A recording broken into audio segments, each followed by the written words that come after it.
No se diga más. No se diga más. Por Top Latina. En este momento recibimos al señor Laureano Guerrero, miembro de la Dirección Central de la Fuerza del Pueblo y ex secretario de Estado. Bienvenido, un placer tenerlo con nosotros. Bienvenido. Llegó cargado, ¿eh? Sí.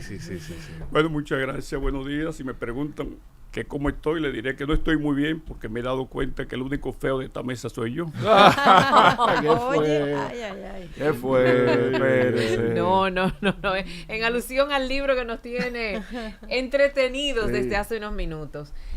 Un placer tenerlo por aquí. Él llegó cargado, señores. Hay unos libros aquí en la mesa. Los Interesante trajo los títulos, el señor ¿no? Laureano. Cuéntenos cómo están las cosas en la Fuerza del Pueblo. Comentábamos hace una hora aproximadamente, de que la Fuerza del Pueblo y el PLD andan, digamos que en un momento uno, en un momento el otro. Dirigentes van, dirigentes vienen. Dirigentes van, dirigentes... ¿Qué es lo que está pasando? ¿Es verdad que se fue Ivania?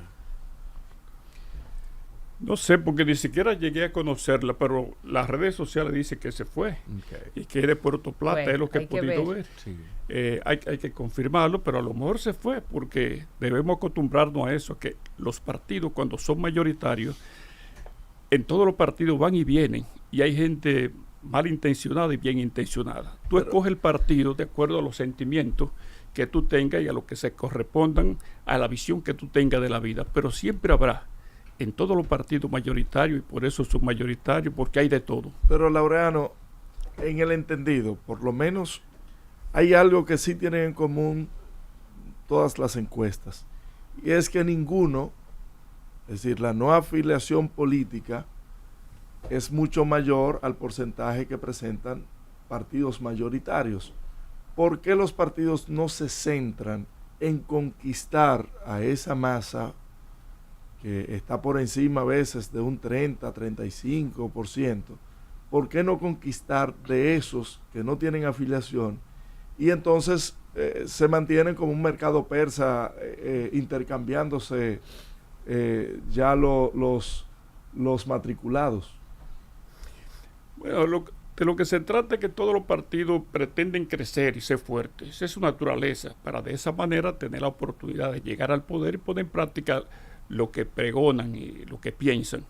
Ahora, y en ese sentido, tiene la puerta abierta a todo el que quiera entrar, no importa, porque también de ese tipo de personas que tú aludes, entran mucho todos los días, es decir, de gente del pueblo sin compromiso político, partidario, pero los hay también que vienen de electorales políticos, del gobierno, en este caso del PLD y de otros lugares, y nosotros no le vamos a cerrar la puerta, porque es con eso que nos engrandecemos.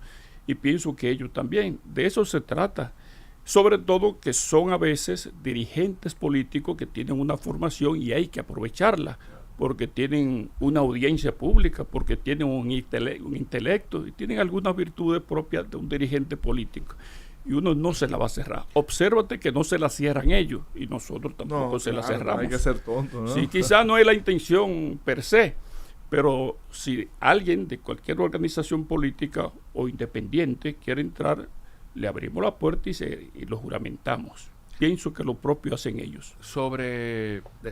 ¿Puedo traer un poquito de la conversación que teníamos fuera del aire? Pues por favor. Esta conversación empezó por esta es una de las obras de don Laureano, El bueno, el malo y el feo. Y tiene en la portada, en este mismo orden, de El bueno, el malo y el feo, una foto del profesor, o un retrato pintado, Un boceto. Gracias, del profesor Juan Bosch, del expresidente Danilo Medina y del expresidente Leonel Fernández. Entonces, aquí todos estuvimos de acuerdo de quién era el bueno, que dentro de esa característica, que definitivamente es el profesor Juan Bosch. Y entramos en una discusión de si para ser un buen político hay que ser malo o no.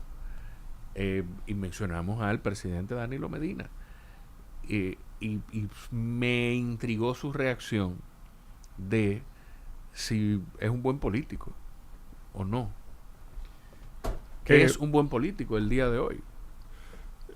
Me pregunta si Danilo Medina es un buen político. Sí, empecemos ¿Y por ahí. qué es un buen político Sí, para claro. usted al día de hoy? No, eso depende de la visión que tú tengas, de cómo tú lo concibes, cuál es el propósito. ¿Cuál es el mío, por ejemplo, al escribir ese ensayo? Que no se trata de una ficción, se trata de una realidad. Todo cuanto digo ahí es real porque lo viví. Se dio la circunstancia que me tocó ser fundador del Partido de la Liberación Dominicana y también de la Fuerza del Pueblo. En ese interín conocí muy bien, perfectamente a esos tres presidentes, es decir, a Juan Bosch, a Leonel Fernández y a Danilo Medina. Y no solamente lo traté por mi condición de político, es que fuimos muy íntimos, tuvimos una relación muy cercana, más de la que pueden imaginarse. Bueno, en ese sentido, y como estoy inmerso en la literatura de un tiempo a esta parte, pensé que eso era una experiencia que yo debía compartir con la ciudadanía. ¿Cómo se comportó cada quien en los momentos más precisos? ¿Quién traicionó el ideal del profesor Juan Bosch? ¿Quién fue que traicionó? No, para mí fue Danilo Medina. ¿Quién? Claro, está ahí, por eso está. ¿Y por qué? O sea, ¿en qué aspecto específicamente? Bueno, porque fue el único de ellos que se le ocurrió pensar que tenía todo el poder para enquistarse en el Palacio Presidencial junto con un grupo de ellos y familiares. A Juan Bosch no se le ocurrió y a Leonel tampoco, aunque tuvo la oportunidad de hacerlo. ¿No hubo ningún familiar de Leonel trabajando en sus gobiernos? Sí, claro que sí, ahí están todos conocidos. Pero no quisiera yo personalizar la cosa, porque de lo que se trata es que ahí empezó la desgracia del Partido de la Liberación Dominicana, que estaba supuesto a pasar no 20 como pasó, sino 50 años en el poder. Y tal y como dijo Leonel, era una fábrica de presidentes. Pero Danilo, o el grupo, porque al comienzo yo soy de los que piensan que Danilo no estuvo en eso, lo indujeron. Se dejó arrastrar.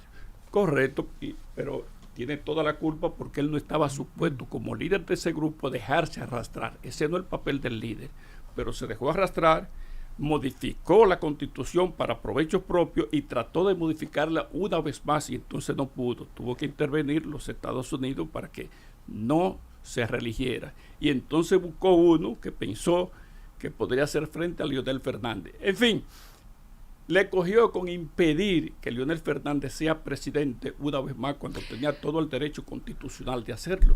Y ahí fue la desgracia del Partido de la Liberación Dominicana. Ahí tengo yo un conflicto moral. A ver. Si usted entiende que Danilo Medina intentó enquistarse por un grupo de personas que lo arrastraron hasta ahí y él lo permitió, ¿por qué no aplica lo mismo para Leonel Fernández si usted califica de que constitucionalmente podía, moralmente era lo correcto? Ya estamos de acuerdo en que Danilo Medina no hizo lo correcto. Sí. Leonel Fernández hizo lo correcto, sigue haciendo lo correcto al querer intentar una y otra vez, pareciéndose a Balaguer y no a su líder, el retorno imperecedero al poder. No, porque no se trata de lo mismo. Partir de que Leonel no puede querer ser presidente una vez más sin que haya nada que se lo impida. Moralmente. Sí, pero no. Sus principios. No, pero no un problema moral, un problema político en este caso. Los principios, bueno, cada quien tiene sus principios, pero sería a partir de... Lo que pasa es que Leonel adversó a Balaguer al lado de Juan Bosch. Bueno, de lo que se trata es tú modificar la Constitución en provecho propio. Tú no puedes hacer eso. Eso divide los partidos tradicionalmente y crea grandes crisis. Es por esa razón que a Leonel se lo propusieron, se lo propuso. Lo declinó. Sí. Esa es una de sus grandezas. Lo recuerdo en el primer periodo. Bueno, tú dices, no debe hacerlo porque ya lo fue. Bueno, pero ese es un problema, si tú quieres, primero personal y también político, porque Leonel es empujado por una fuerza invisible, probablemente que le impide que se vaya a su casa, porque entiende que eso es un recurso que todavía una está hábil y invisible. le puede hacer grandes aportes. Nombre a la fuerza. ¿Qué es una fuerza invisible? Bueno, toda una ciudadanía y un partido que le pide que él puede ser presidente una vez más y hacer los aportes que una vez hizo al desarrollo de la República. Y no había como que una fábrica de presidente, porque nada más hay un solo nombre. Bueno, no cree la fuerza del pueblo, no cree en los principios democráticos de la alternabilidad como base de la democracia. Sí, están ahí, y ahora la fuerza del pueblo van a haber varios presidentes. Leonel el primer activo, pero después tenemos a Omar y tenemos otros que ahora no se ven, pero están ahí como lo tuvo el Partido de la Liberación Dominicana. Bueno, pero de lo que se trata, no hablemos de las cosas que pudo haber sido y no sé. Sino de las que fueron. De lo que será. Sí, de Los lo que sea. hechos. Sí, los hechos son que ahí empezó el descalabro del Partido de la Liberación Fue en Dominicana. el 19, no en el 2007, cuando Danilo sale del poder. En el 2007, Bueno, cuando se No, aleja venía del poder gestándose ejecutivo, eso antes. para entonces ir Ocuparse de sus construyendo aspiraciones. su proyecto presidencial de cara al 2012. Cuando hubo de cumplir los primeros 4 años de su mandato, que ya no debía hacerlo, no debía aspirar a la presidencia porque la Constitución se lo prohibía,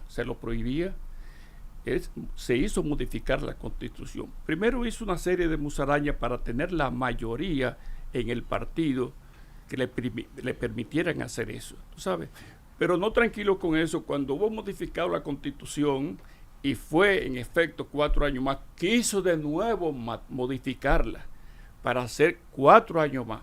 Pero todo eso tratando de evitar de que Leonel Fernández volviera, porque se ensañaron en contra de Leonel. Y eso le costó la división del partido, porque Leonel junto con nosotros nos fuimos, pero además le costó también el poder, que estábamos en el poder. Y como si fuera poco, y es lo peor, también le está tocando salir a la historia por la puerta de atrás. Pero y una cosa, yo me voy todavía más atrás, y lo hablábamos también antes de empezar. Ayer pensaba yo, por alguna razón, en que los problemas del presidente Fernández y el presidente Medina no vienen del 19, ni del 16, porque el presidente Medina, Por eso me fui al 2007. no, pero espérate, en su toma de posesión de 2012, el presidente Medina arranca entrándole al presidente Fernández, hablando de, mira Alba, un maletín Lleno de facturas. Entonces, es desde ahí que viene eso, don Laureano, ¿no? No, contradicciones en el Partido de la Liberación Dominicana y ahora en la Fuerza del Pueblo, y yo diría que en todos los partidos siempre ha habido, y qué bueno que haya contradicciones, porque de ahí que sale la verdad y la fuerza. El problema es cuando tú desbordes esas contradicciones, y la llevas más allá de los hábitos y los métodos del partido. No hay contradicciones en quién va a ser el candidato en el 28, porque hay unas corrientes que empujan a Omar Fernández y hay unas corrientes mucho más tradicionales y que probablemente en este momento son más que se mantienen que el presidente Fernández debe ser el candidato. Y la Fuerza del Pueblo todavía no ha determinado esa situación. Pronto va a llegar el momento que tendrá que hacerlo cuando llegue ese no se descarta. Sí, no, eso no está descartado, Hay contradicciones que no llegan a algún pugilato. Yo no me imagino a Leonel Fernández y a Omar discutiendo de que una convención y la Fuerza del Pueblo decidiendo entre los dos. Eso se va a decidir íntimamente dentro de ellos y la Fuerza del Pueblo, a quien más convenga. Y podrán ustedes darse cuenta desde ahora que haremos lo que más le convenga a la nación y por supuesto a la Fuerza del Pueblo. ¿Cuál es el posicionamiento? No, adelante. No, ningún perdón. No, me gustaría Nada más saber primero. cuál es la posición de la Fuerza del Pueblo con relación a la propuesta económica que ha hecho el gobierno actualmente. Hemos escuchado de Leonel Fernández que no está de acuerdo, pero me gustaría que usted pudiera decirnos exactamente en qué áreas. Sí, no estamos de acuerdo porque el gobierno ha estado en un espíritu contradictorio permanentemente y precisamente por esa incoherencia y choque entre ellos mismos, por su equipo económico, es que tienen al país metido en una crisis y tienen doble personalidad en eso, le mienten permanentemente. Por ejemplo, hablaban de que la crisis era por la guerra del Medio Oriente, cuando era una crisis que ya estaba incubada por ellos mismos, por su desacierto e irresponsabilidad. Es decir, haciendo del presupuesto y del gasto corriente del presupuesto un relajo con la pensión solidaria y ese tipo de cosas. Ahí metieron al país en una crisis. Entonces vienen las excusas. ¿Y por qué tiene que hacer una reforma fiscal que no ha sido tal? Lo que ha sido un palcho más que se viene haciendo porque tienen temor de hacer una reforma fiscal que penalice más en términos económicos al pueblo, y por eso ven ustedes que el año pasado tuvieron que sacarla y le costó el puesto incluso al encargado de Hacienda. Ahora es la misma historia. Ahora estaban a punto de hacer una reforma fiscal, había mucha incertidumbre de parte del pueblo porque sabía lo que le venía. ¿Y qué hicieron? Un palcho más. que ya, según dicen ellos mismos, van a esperar. Leonel era experto en parcho. Eso dijo Magín. Sí. 5. Magín dijo que se hicieron 5. Sí. Tenía un puesto de goma poniendo parcho. Pero la cosa no es no hacer parcho. Leonel hizo reformas fiscales, la hizo Danilo, y eso no tiene nada de malo per se. Lo que tú tienes que buscar es el momento adecuado, consensuarla y buscar el momento adecuado, porque lo que ha dicho Leonel Fernández con toda la razón es que este no es el momento. Tú sabes desde cuándo había que hacer una reforma fiscal, desde el COVID, pero era un buen momento cuando la gente se estaba muriendo hacerle una reforma fiscal para acelerarle la muerte. Obvio que no. Entonces hubo que posponerla, después tratarlos de hacerla y con algo de que habían consensuado, pero que en el momento de introducirla el empresariado se dio cuenta que no era lo que habían hablado y hubo que salir huyendo. Ahora la misma historia, le están huyendo a una reforma fiscal a la que nadie debe tenerle miedo porque incluso es un mandato de ley, deben hacerla, pero no tienen temor porque hay una crisis planteada y tienen que tener cuidado con la reacción de todo un pueblo ante un gobierno que le suba los precios de manera desorbitada, ¿te das cuenta? Bueno. Don Laureano, muchísimas gracias por su tiempo. Después, el tiempo en la radio es apremia y es un criminal certero, pero le agradecemos muchísimo su tiempo. Ojalá poder tenerlo nuevamente. Y todos los presentes. Sí, muy buena conversación. No, gracias a ustedes. Soy muy consciente de que el invitado anterior que tuvieron es mejor que yo. No, pero bueno, jamás. Son distintos invitados. Sí, claro. Aquí estamos de todas Claro, maneras claro, para claro. cuando ustedes quieran. Un placer. Un placer. Aprovechen los libros, que no vine a promoverlos, vine a regalárselos porque me Ay, muy gusta. agradecidos. Me gusta que la gente lo lea y sé que en su mano lo van a leer. Lo vamos a Así es. aprovechar. Aquí están, Lo vamos a aprovechar. aquí están. Hay Son varias muchos, novelas sí, y son cuentos, novelas y relatos. Y ensayos Y también. ensayos Sí, también de don Laureano Guerrero. No se diga más. No se diga más. Por Top Latina.